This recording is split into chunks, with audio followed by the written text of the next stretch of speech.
Welcome back to the channel, guys. In today's video, I'm back on the 1970s Yamaha RD350 Cafe Racer. I know it's been a while, guys, but in today's video, we're going to be building the engine and getting this thing ready to rip, so stay tuned. So I'm going to start removing this Yamaha R5 engine, and to do so, I'm just going to pull the heads off to make it easier for me to remove the engine. And for those of you that are new to the channel, the story on this bike is that it was left rotting in the woods, and I just decided to restore it, pick it up for really cheap. This engine, however, I did buy on Facebook Marketplace. It does need some work, so I thought I'd just go ahead and pull it and do a full engine build on it because more power, baby. A lot of you have pointed out how similar this engine looks to the Yamaha Banshee. Now keep in mind, this was the Banshee predecessor, and a lot of parts are interchangeable on the two engines, which is good.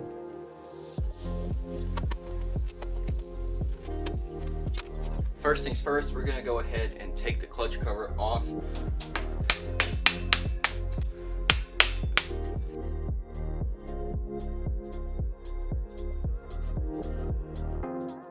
Well, I did manage to strip out that Phillips, so out comes the angle grinder. We just notch it and then we can get it out with the impact screwdriver. So the clutch components is also on Phillips, which we're definitely going to get that replaced with some nice stainless hex hardware. The engine does look pretty clean inside, which is a pleasant surprise.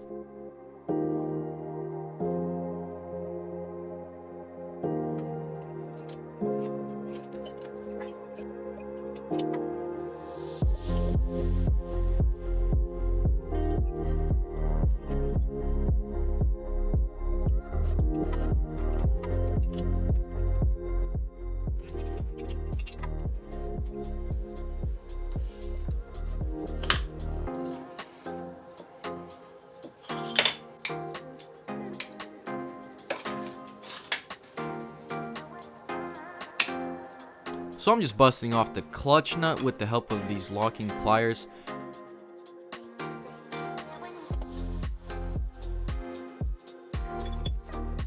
Right, guys, so I got the clutch off, I got the cylinders off. Now we're going to proceed to removing the top bolts as well as the bottom, and to split these cases.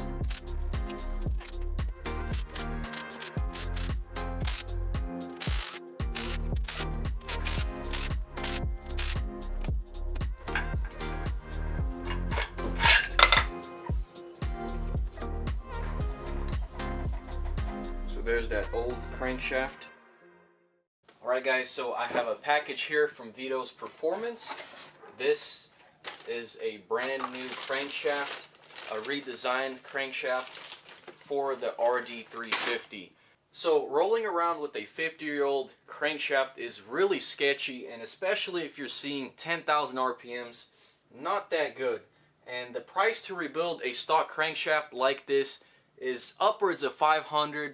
Sometimes even $700, $800, because it's not easy to do. So Vito's has came out with a solution. I want to show you guys a closer look of these two crankshafts and weigh them. So right off the bat, you'll notice that this new crankshaft has a lot less material on the webs. They're skinnier. As you can see, these are big, beefy ones. The second thing this crankshaft has going for it is that the rods actually have oil slits in them. The stock one, however, does not have any oil reliefs whatsoever, so this is going to prolong the life of those bearings.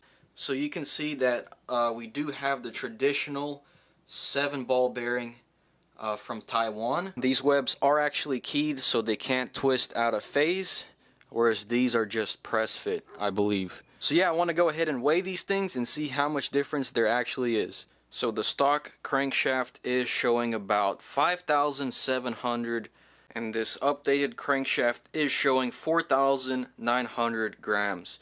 So guys, the total difference comes out to 1.8 pounds, which that is actually a pretty significant amount. So this thing will definitely rev up a lot faster, and the engine won't have to work as hard at those high RPMs. And that paired with this ultralight flywheel, this is going to be one quick rever. With that being said, guys, let's go ahead and install this crankshaft. Now this one I'll be putting to use in my spare motor that I have, so it won't be going to waste. So I'm getting ready to assemble this engine. I've cleaned it and I've made sure that the transmission shifts. Always make sure your transmission shifts and doesn't bind before you put the cases together. One of the things that this engine had done to it is it was converted from a 5-speed to a 6-speed. So this engine is a RD350, which means someone took a 6-speed out of an RD350 and put it in here, because R5s always came with 5 speeds. I did some research and I'd say that the 6-speed is definitely superior because you get to cruise on highways at less RPM, you get more top speed, and vice versa. Alright, so I'm putting on the crank seal on the primary drive. So I am going to put a little bit of silicone in this keyway, just a tiny bit. I've got the seals on and everything should just fall right in place.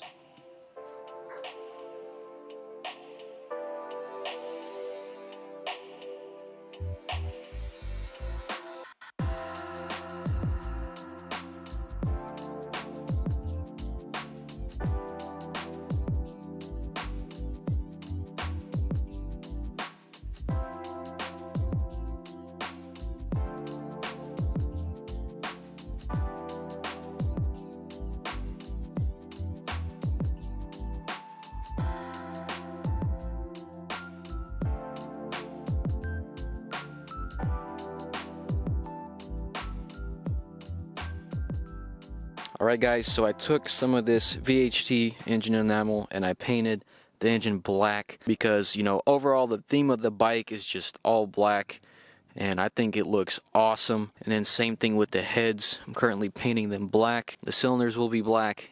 Everything's going to be black. It's going to look awesome. Alright guys, so these are the 1972 R5 jugs that came off the bike. And as you can see, they're non-reeds, so this is the intake. This uses what's called a piston port injection. It doesn't have any reeds. So I want to go ahead and convert this thing to reeds. So I have acquired a brand new set of RD350 aftermarket jugs. And guys, I had these suckers ported for maximum horsepower, and check that out. So let me just show you guys the transfer ports compared to the stock. These transfers were just hogged out. If you compare it to the stock ones, very restrictive. This intake port was hogged out, and then the exhaust was hogged out. The durations were altered.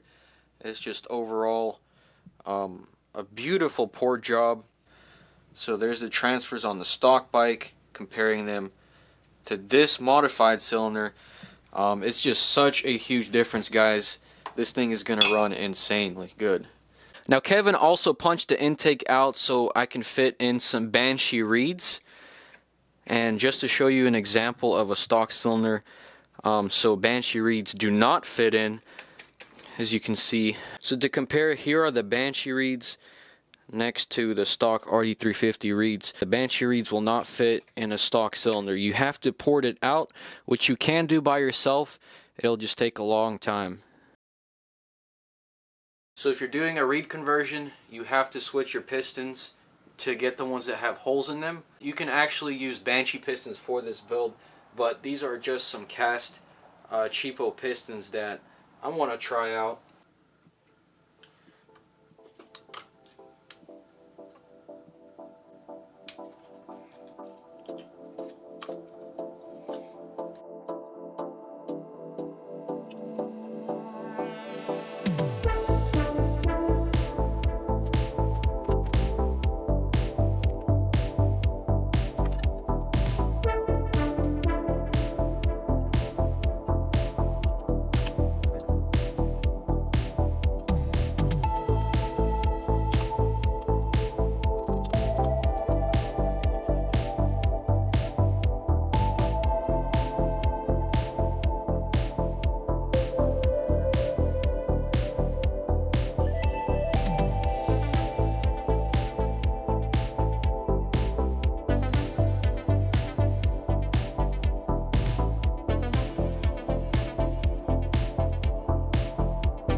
Wow guys, the V-Force reeds really bring a modern touch to the engine.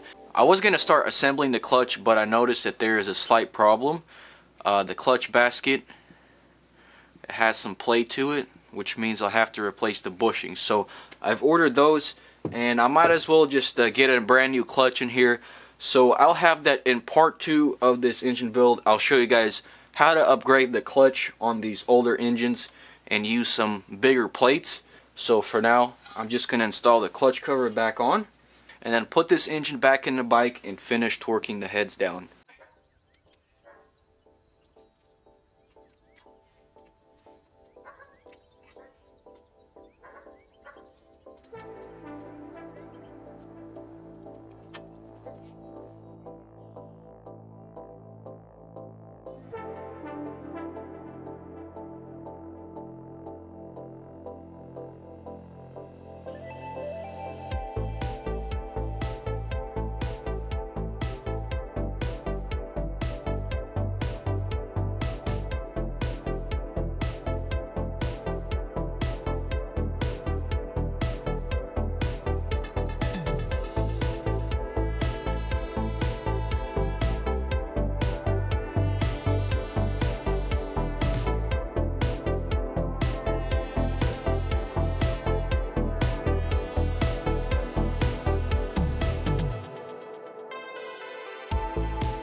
Alright guys, this bike is nearing completion. I can't be more excited, and I finally got the motivation to finish it. I know it's been a while, but guys, it's coming.